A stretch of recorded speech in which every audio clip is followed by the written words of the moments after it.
Hello, beautiful people. Happy Sunday, and welcome back to Night TV. It's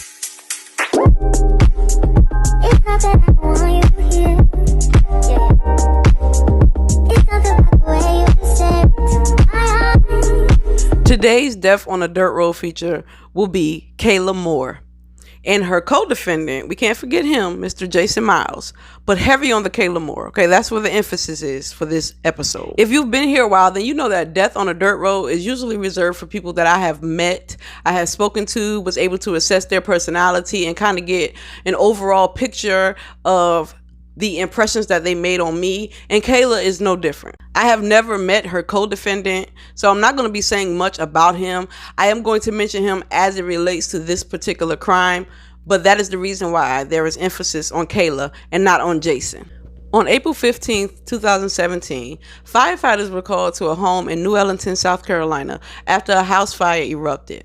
They later would go on to find the body of 74-year-old David Mackey deceased inside. Sheriffs, investigators, the Aiken County coroner, as well as members of SLED, or the South Carolina Law Enforcement Division, considered the fire suspicious almost from the start.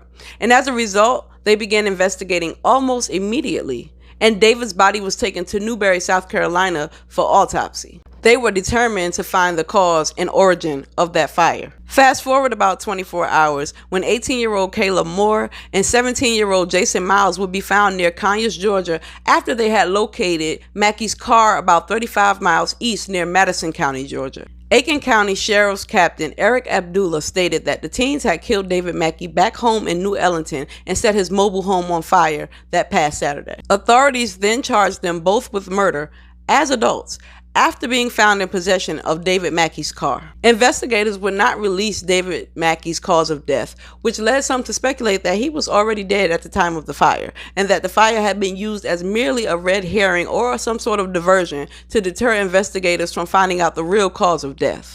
Before revealing the rest of the facts about this tragic case, I want to give you a little background on Kayla Moore. Now, Jayson Miles had showed up merely about 3 days before all of this had occurred. So the family was not well known to him, and he was not well known to the family. However, Kayla Moore had been around David Mackey and his family. As a matter of fact, which makes this all the more tragic, is that he had moved out of his home to make sure that Kayla Moore had a place to stay. With that fact in mind, the death of David Mackey at the hands of Kayla Moore only left his friends and family reeling and asking why, because he had been so kind to her. He had done so much for her before his death that they could not understand how someone who had bent over backwards for this young lady could go ahead and take his life in the brutal fashion that she did. Leola Mackey, David's ex-wife, stated that she would like to personally ask Kayla why, because she knew all that David had done for her. And she even stated that David had moved out of his trailer to ensure that Kayla had a place to stay. She had been so close with the family, in fact, that Sheba Mackey, David's daughter, had even entrusted her with taking care of her children. She had lived in David Mackey's home for a while and moved out only days before the fire. So it sounds like this was premeditated, or something was coming up that she was already planning. I don't know if she meant to take it this far, but it went this far. Sheba Mackey stated that Kayla was like a daughter to her. She made sure that her children went to bed on time. She helped her son with his homework, played basketball with them. There was just so much that screamed, why? Like, this made absolutely no sense to anybody. Sheba went on to state that earlier that day, Kayla had come to her and asked her for a ride to Atlanta. She told her no, which in retrospect made her feel really guilty, because she stated that had she given Kayla that ride, her dad might still be here today. So in a sense, she was blaming herself when it's really not her fault. It's nobody's fault but Kayla Moore and Jayson Miles. As I stated earlier, Jayson Miles had only appeared about 3 days beforehand, and certain people were already questionable of him and his character. Leola Mackey, David's ex-wife, stated that she could not come up with a clear and concise motive for this crime, but it had taken place, and as a result, an extradition hearing was set for May 3rd for both teens from Georgia back to South Carolina. David had once asked Sheba if she had ever heard the song "Don't Worry, Be Happy." After she stated yes, he told her that he was like that all the time. That was his philosophy in life, to not worry and to be happy. And he was just such a giving man that this crime had to be a crime of opportunity. It was all about greed and nothing more. As usual, I'm going to read off the list of charges for accuracy purposes. Both teens were charged with murder, robbery with a deadly weapon, second-degree arson, conspiracy, and grand larceny. Needless to say, bond was denied for both of them because they had already proven that they were surely a flight risk. You may or may not be surprised to know that this was not Kayla's first rodeo. She had attempted to rob a pizza place, Little Caesars to be exact, on Garners Ferry Road in Columbia just the year before. According to Sheriff Leon Lott, she had gone into the Garners Ferry Little Caesars around 1:30 p.m., brandished a handgun, and demanded money. That same employee simply refused to give Kayla Moore the money, and she fled the scene. No one was hurt during that robbery, thank God. But as a rule of thumb, if you are ever robbed, knock on wood, please just give the money. These places are not worth dying over. That incident thankfully went well, but it could have gone another way. Just give them the money. Kayla was taken into custody that same day at around 5 p.m. at her home on Hallbrook Drive. She's a horrible criminal. I mean, she gets caught fairly quickly after every crime. Regardless, she was held at the Alvin S. Glenn Detention Center. Getting back to the case at hand, Jayson Miles ended his trial abruptly after he decided to plead guilty to the murder of 74-year-old David Mackey, or his role in the murder of 74-year-old David Mackey. He was sentenced to 40 years day for day without the possibility of parole. But where did that leave Kayla? She was 20 years old by the time her trial had taken place, and she pleaded guilty to the charge of murder on July 26. However, her sentencing was delayed. When she finally did go to court, Circuit Judge Doyard Early stated that he had never seen anyone as cold stand before him in his courtroom before Kayla Moore. As a result, he sentenced her to life in prison without the possibility of parole. Prior to sentencing, members of David Mackey's family addressed the court to give their victim impact statements.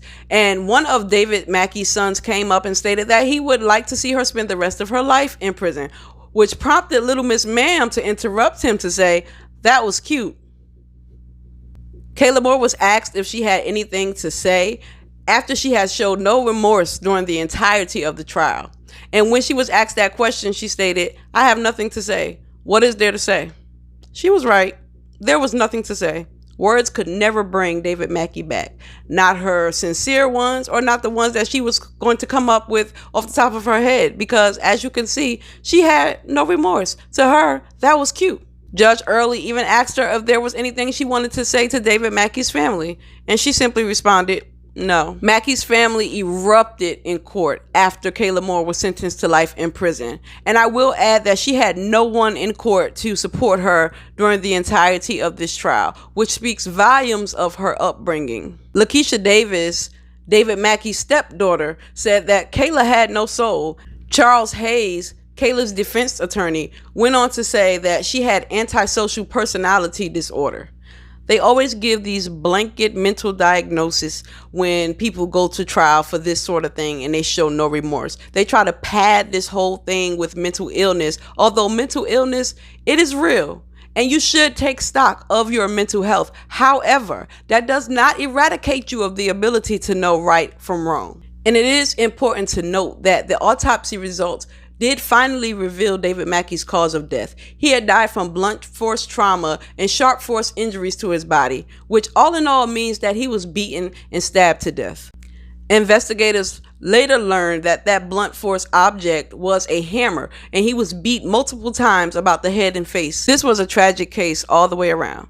Not only did David Mackey lose his life, but a 17 and an 18-year-old's lives were ruined after they did such a heinous and thoughtless crime. The only thing they wanted was to get to Atlanta. And I hate the fact that David Mackey's daughter feels like she has to blame herself for this. She had no culpability in this crime. It was her choice to not give Kayla a ride to Atlanta, and that did not mean that she then would go over to kill her father just to steal his car. Like, take the car. That would have been lesser charges. I mean, I don't understand the decision making here. I don't understand the processes and the thought that go on in people's minds of this nature. 17-year-old Jayson Miles was likely a willing participant in this crime, but he was also a follower. Kayla was 18 years old, and although they both were teenagers, and studies have shown that teenagers do not have fully developed minds at their ages, still, There is some point when you have to take accountability and know that you are doing the wrong thing. And not only did you do the wrong thing, you did the most brutal thing that you could think of to a man who had only tried to help you throughout his time knowing you. He brought you into the lives of his family, and this is what you did. You took his. In exchange for his kindness, David Mackey received blunt force trauma injuries as well as sharp force trauma injuries. I mean, why? Can anyone answer that question for me? So what did I think of Kayla?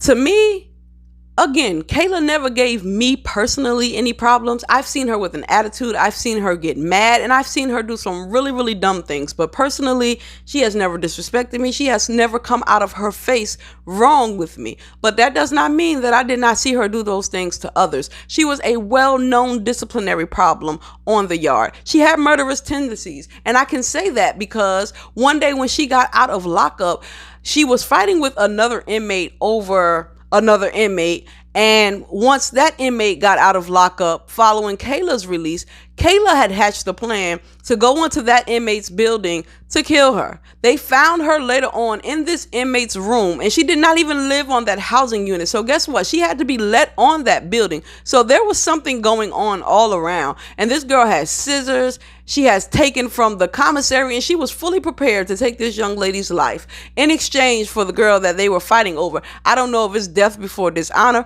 I don't know what any of that is, but that is the type of thing that Kayla Moore pulled on the yard. That is the type of thing that I had to go down to R&E or to lockup to defend this girl over as a counsel substitute. And it made me sick to my stomach to know that she had come to prison for murder in the first place. And most people don't repeat those things. Most people don't come to prison and continue their murderous rampage. But Kayla was going to do so.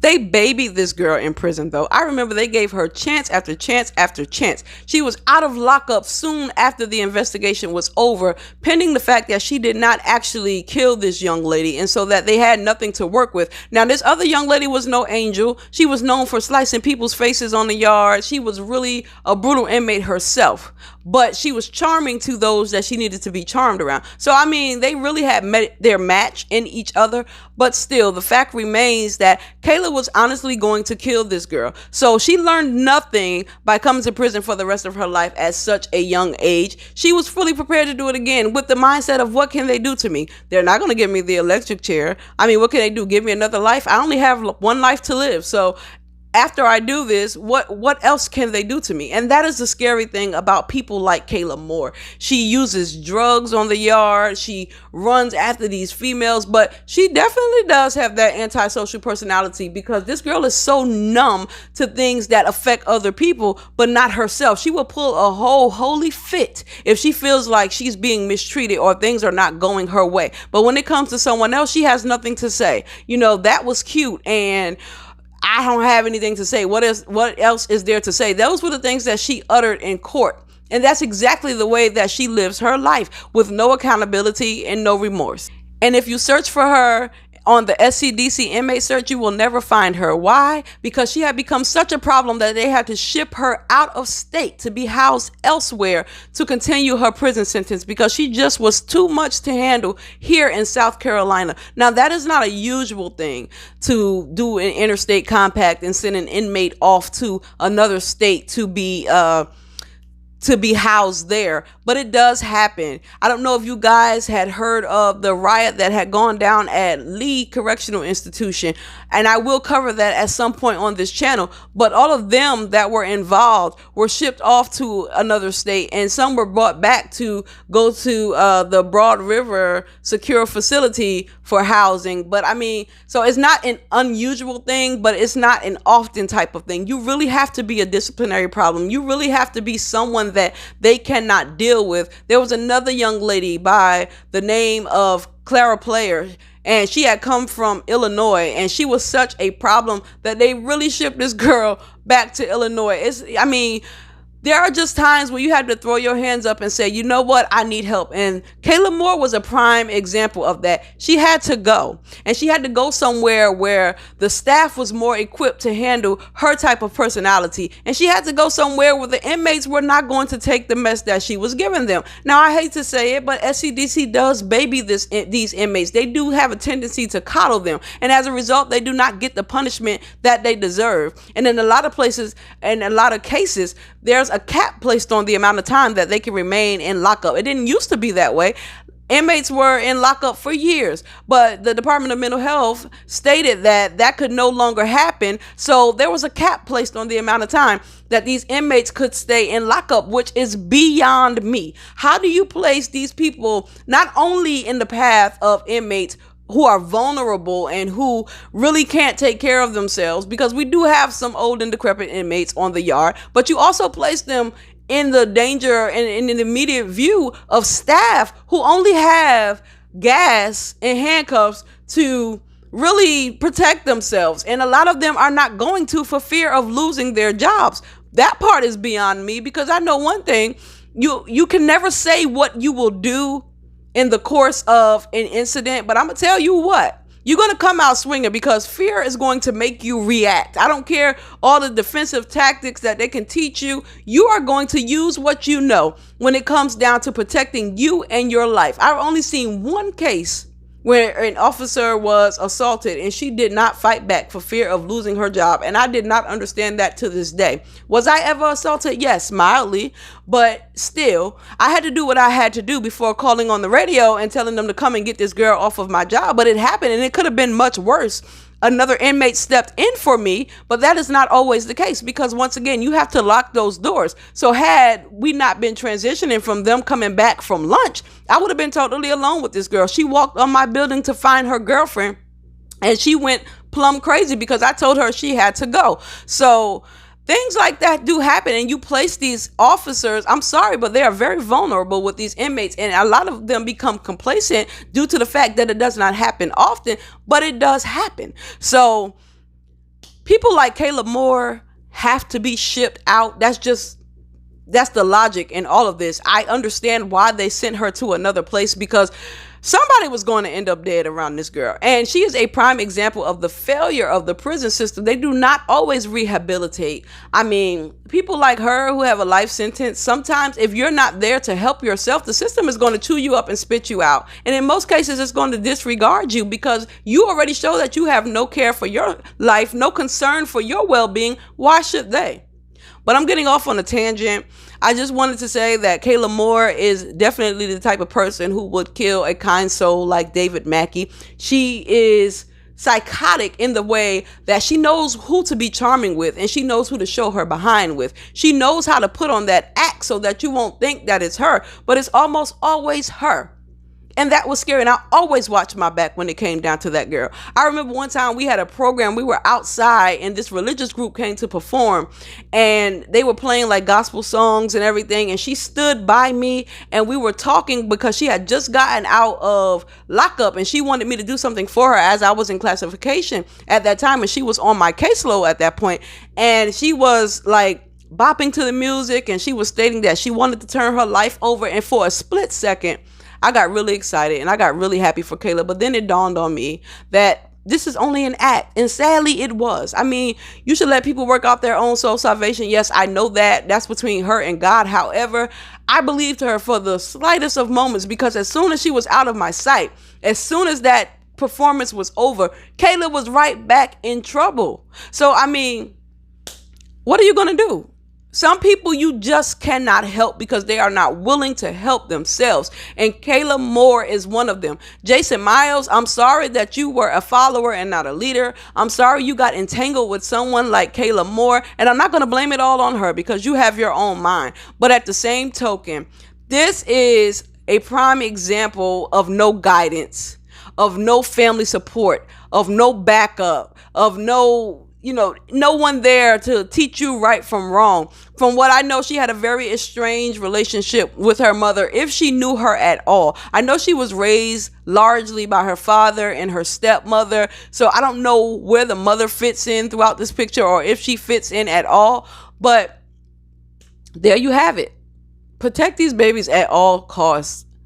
Work on their mental health. Don't just dismiss them because you feel like they want attention, or you feel like they're just saying things because they heard somebody else say it, or it's get out of my face because I don't have time to deal with you at this moment. I'm dealing with my own things. Check on these children. Make sure mentally they are well, because it's just as important as them being physically well, or else you might end up with someone as mentally adept as Kayla Moore. Jayson Miles, I'm just disappointed. But I hope you guys enjoyed this episode of Death on a Dirt Road. Go ahead and like, comment, subscribe, tell somebody. I will be glad to have them, as I am so glad to have you and all my viewers who continually come back to this channel. I'm going to go ahead and go, and I'll see you guys in the next one. The way you said